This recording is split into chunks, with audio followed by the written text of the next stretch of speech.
মহান বিজয় দিবস উপলক্ষে রাজধানীকে সাজানো হয়েছে দৃষ্টিনন্দন আলোকসজ্জায়। সরকারি অফিস সহ ঢাকার বিভিন্ন পয়েন্ট এবং স্থাপনায় ফুটিয়ে তোলার চেষ্টা করা হয়েছে বিজয় দিবসের বিভিন্ন চিত্র। এ নিয়ে আরও জানাতে এই মুহূর্তে যুক্ত হচ্ছেন সহকর্মী আমিরুল ইসলাম। আমিরুল, বিজয় দিবসে কেমন দেখছেন রাতের বর্ণিল রাজধানীকে জানাবেন।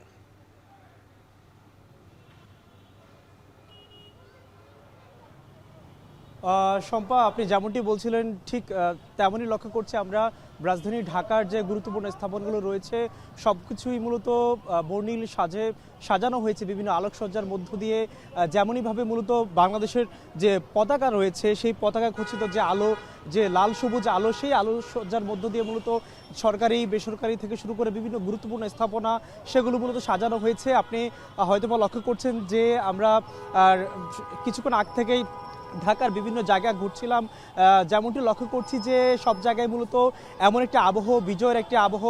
যদিও প্রায় আধা ঘন্টা পরই মূলত 16 ডিসেম্বরের যে সময় সেটি শুরু হবে, তবে আমরা আজকে সন্ধ্যার পর থেকে যেমনটি লক্ষ্য করছি যে সব জায়গায় বলা চলে একেবারে বিজয়ের যে আবহ সেটি কিন্তু তৈরি করা হয়েছে। আপনি জেনে থাকবেন যেহেতু 1971 সালের যে মহান মুক্তিযুদ্ধ, তার পরবর্তীতে যে বাংলাদেশের যে গৌরব কিংবা সেই সময়টা থেকে যে বাংলাদেশের স্বাধীনতা, বাংলাদেশ যে নিজের পরিচয় যে বেড়ে ওঠার যে ব্যাপারটি রয়েছে সেটি মূলত আমরা যেমনটি লক্ষ্য করছিলাম যে বিভিন্ন জায়গায় আমরা জনসাধারণের সাথে কথা বলছিলাম, তারা মূলত সে বিষয়টি লক্ষ্য করছে এবং তারা সপরিবারে বিভিন্ন জায়গা থেকে তারা কিন্তু দেখতে এসেছে। আপনাকে যেমনটি দেখানোর চেষ্টা করছি যে গুরুত্বপূর্ণ যে স্থাপনগুলো রয়েছে, যেহেতু প্রায় বলা চলে 11:30 বাজতে চললো, কিছুক্ষণ পরই রাত 12টা হবে।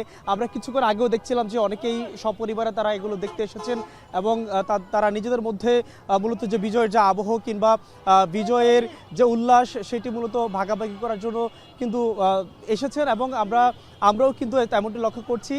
শম্পা, এই ছিল আমার কাছে বিজয় দিবসের যে আলোকসজ্জা সেটির সবশেষ। শম্পা।